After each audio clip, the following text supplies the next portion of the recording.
The name de Havilland has been associated with aircraft design and manufacture since 1909, when Geoffrey de Havilland flew his first aircraft at Fulham, near London. Sadly, it crashed on its first test flight. It was later designated as the de Havilland Biplane No. 1. The following year, using the salvaged engine, he produced the de Havilland Biplane No. 2. Soon after, the Army Balloon Factory, later to become the Royal Aircraft Factory, purchased the aircraft and appointed de Havilland as assistant designer and test pilot. At the Balloon Factory, he was involved in designing a number of experimental aircraft. In 1912, de Havilland joined the Royal Flying Corps as a reserve officer. In 1914, rather than accept a promotion to management, he joined the Aircraft Manufacturing Company Limited, Airco, as chief designer. With the outbreak of war, he was briefly called to war service, but was very quickly released to return to design work at Airco. During the war, he designed many trainers, fighters and bombers designated with his initials DH, of which large numbers were flown in combat. In 1920, Airco collapsed, and with others, de Havilland established the de Havilland Aircraft Company at Hendon Aerodrome near London. Over the next 20 years, the company produced many military, commercial and sporting aircraft, as well as an experimental testbed aircraft. With its vast distances, Australia rapidly became an important market for aircraft. And in 1927, de Havilland Australia, or DHA, was established to sell, assemble and service de Havilland aircraft.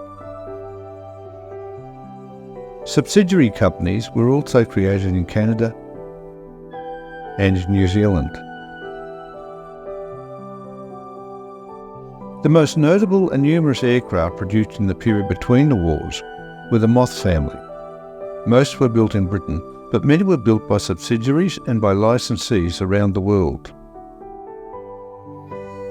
Also notable in this period was the DH-84 Dragon, a small commercial biplane, and its successor, the larger and more powerful Dragon Rapide. In 1934, Macpherson Robertson of Melbourne sponsored the England to Australia air race, billed as the world's greatest air race. De Havilland built 3 DH-99 Comet races specifically to compete in the race. One of the Comets was declared outright winner and another took third place in the speed race. The third aircraft failed to finish due to a shortage of aviation fuel. In Australia during the Second World War, DHA built 1,070 Tiger Moth trainers, 87 Dragon passenger planes, and 217 Mosquito fighter bombers. In 1943, Geoffrey de Havilland's youngest son, John, a test pilot with the company, was one of 4 people killed when 2 Mosquito fighter bombers collided during a test flight at Hatfield, north of London. In 1946, his second son, Geoffrey Jr., also a test pilot, was killed while test flying an experimental aircraft over the Thames estuary. That aircraft was a DH-108 Swallow jet fighter. The post-war era saw the production of the twin-engine DH-104 Dove, a successor to the Dragon Rapide.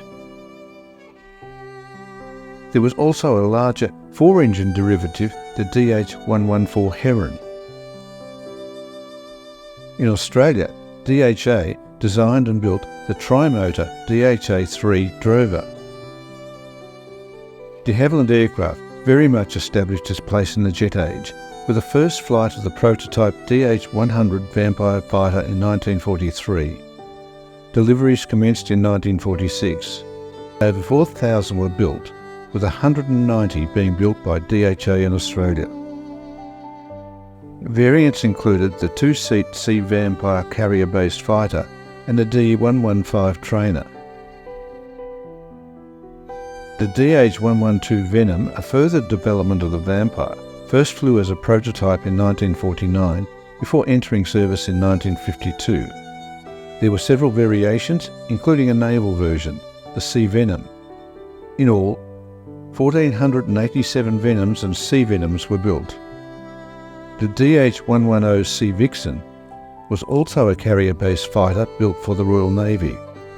The first prototype flew in 1949 with deliveries for service commencing in 1952. About 150 were built. De Havilland Aircraft is also credited with building the world's first commercial jetliner, the DH-106 Comet, coming into service in 1949. However, 3 catastrophic accidents caused it to be withdrawn for redesign and reinforcement.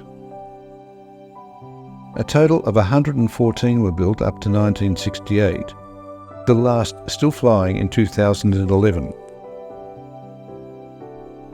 In 1960, de Havilland Aircraft was taken over by Hawker Siddeley Aviation, and in 1963 was incorporated as a division of its new owner. The last aircraft to be designed in Britain and bearing the de Havilland Company's DH designation were the DH-121 Trident, a jet airliner, and the DH-125 Jet Dragon business jet. Both aircraft later carried Hawker Siddeley's HS designation, with the HS-125 being marketed as the Hawker. Today, the legacy of the de Havilland Company in the UK lies with the aerospace company BAE Systems. In Australia, Hawker de Havilland Australia is now owned by Boeing. In Canada, de Havilland Aircraft of Canada Limited is still operating, but is now a subsidiary of Canadian company Viking Air. Geoffrey de Havilland was knighted in 1944. He died in 1965. Thankfully, many examples of de Havilland aircraft remain in museums around the world, including here at the Moorabbin Air Museum.